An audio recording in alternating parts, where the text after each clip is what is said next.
నమస్తే, నేను మీ Yamuna. Welcome to our channel. మంచి చేస్తాడు మళ్ళీ వస్తాడు. ఇది ఆంధ్రప్రదేశ్లోని పల్నాడు జిల్లా వినుకొండ వైఎస్ కాంగ్రెస్ పార్టీ మాజీ MLA Bolla Brahmanaidu Instagram account slogan. కానీ సర్కార్ని ముంచి అడ్డంగా దొరికిపోయాడు. హైదరాబాద్ శివార్లో 1000 కోట్ల విలువ చేసే ప్రభుత్వ భూమిని కాజేసేందుకు ఆయన చేసిన ఘరానా మోసం వెలుగులోకి వచ్చింది. ఏకంగా నకిలీ జీవోని సృష్టించి భూమిని కొట్టేయాలన్న కుట్ర బహిర్గతమైంది. మరి దీనిపై మరింత వివరణ అందించేందుకు మనతో పాటు ఉన్నారు పొలిటికల్ అనలిస్ట్ షణ్ముఖ్ గారు. నమస్తే సార్. నమస్కారం అండి.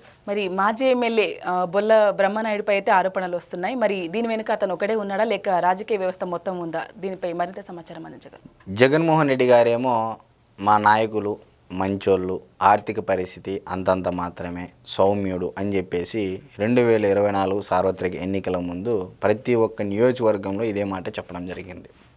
మరి ఆర్థిక పరిస్థితి అంతంత మాత్రమే అనేది సీరియస్గా తీసుకున్నారేమో తెలియదు, కానీ బొల్ల బ్రహ్మనాయుడు గారి యొక్క ఉదంతం, ఘరానా మోసం అసలు ఏ స్థాయిలో అంటే సొంత రాష్ట్రంలో కాదు, పక్క రాష్ట్రంలోనే అంత మోసానికి పాల్పడ్డారనేది ఇప్పుడు రాష్ట్ర వ్యాప్తంగా చర్చ. సరే, మరి ఆయన ఇన్స్టాగ్రామ్ అకౌంట్ గురించి మీరు చెప్పడం జరిగింది. మంచి చేశాడు మళ్ళీ వస్తాడు. సో మరి మంచి చేశాడు మళ్ళీ వస్తాడు, మంచి ఏందనేది ఇప్పుడు ఈయనే చేశాడు. మళ్ళీ వచ్చాడా తెలంగాణకు, అక్కడ ఉన్న భూములు ఏ విధంగా దోపిడీ చేశారనేది ఆయన చూపిస్తున్నాడు. సో ఆయన పెట్టినటువంటి స్లోగన్కి ఆయన న్యాయం చేకూరుస్తున్నాడనేది అర్థమైంది.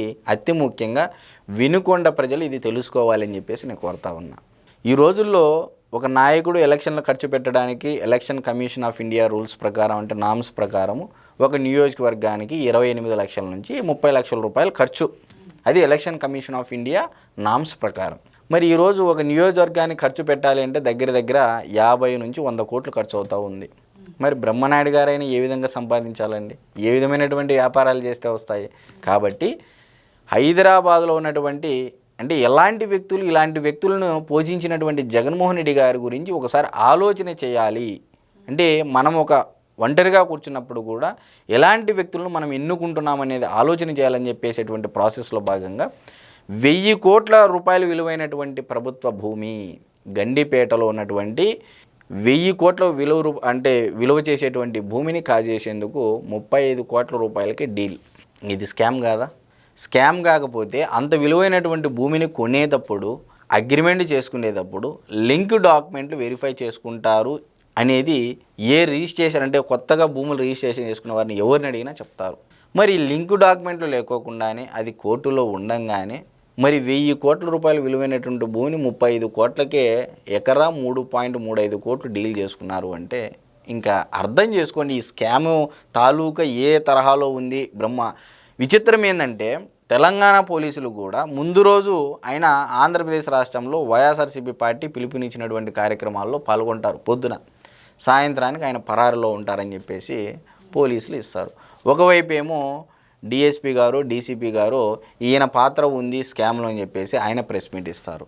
ఇక్కడ పోలీసుల యొక్క చిత్తశుద్ధి కూడా ప్రజలలో, అంటే పోలీసులు కరెక్ట్గా వ్యవహరిస్తున్నారా లేదా అనే అంశం పైన కూడా జనాలకి సందేహం వచ్చే విధంగా వాళ్ళు డ్యూటీ చేయకూడదని చెప్పేసి కూడా పోలీస్ డిపార్ట్మెంట్ వారిని సవినయంగా నేను కోరుతా ఉన్నా. ఎందుకంటే ఈరోజు ఒక్కొక్క స్టేట్మెంట్ ఇస్తున్నారు. ఒకరేమో అసలు ఆయన పరారీలో ఉన్నారని చెప్పేసి అంటారు, ఇంకొకరేమో స్కామ్లో పాత్ర ఉందని చెప్పేసి అంటారు, మరొక చోటేమో ఆంధ్రప్రదేశ్లో వచ్చేటువంటి న్యూస్ పేపర్లు ఏమో ముందు రోజు కార్యక్రమాల్లో పాల్గొంటాడు. అంటే ఎంటైర్ ఇంటర్లింక్ ఎవరో ఉన్నారు దీని వెనకాల అనేది అర్థం అవ్వట్లేదా?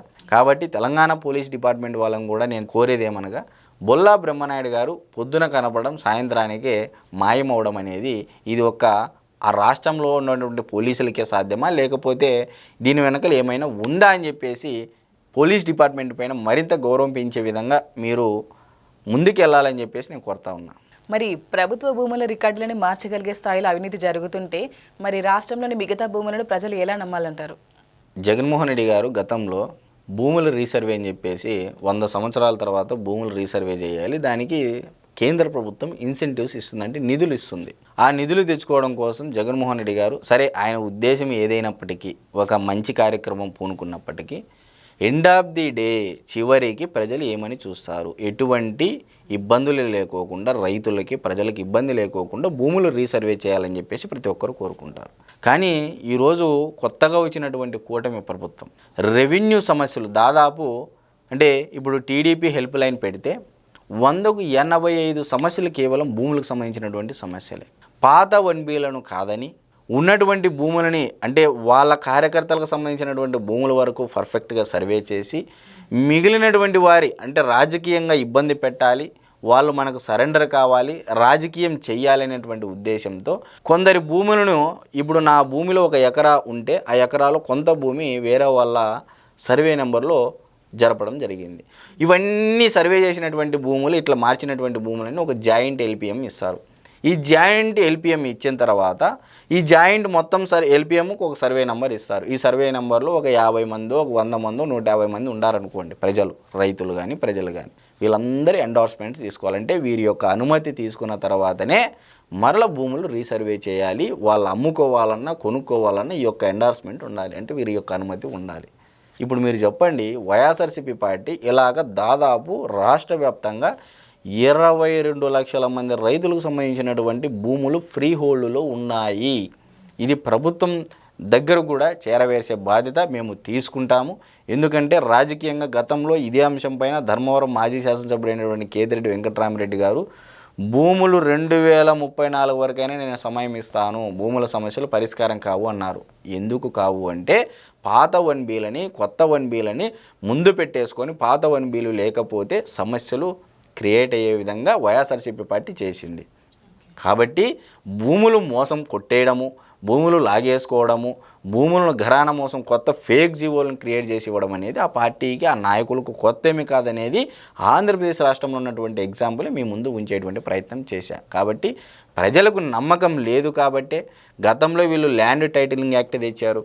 ల్యాండ్ టైటిలింగ్ యాక్ట్ తెచ్చిన తర్వాత రైతులు, సొంత పార్టీ కార్యకర్తలు భయభ్రాంతులకు గురైనటువంటి పరిస్థితి.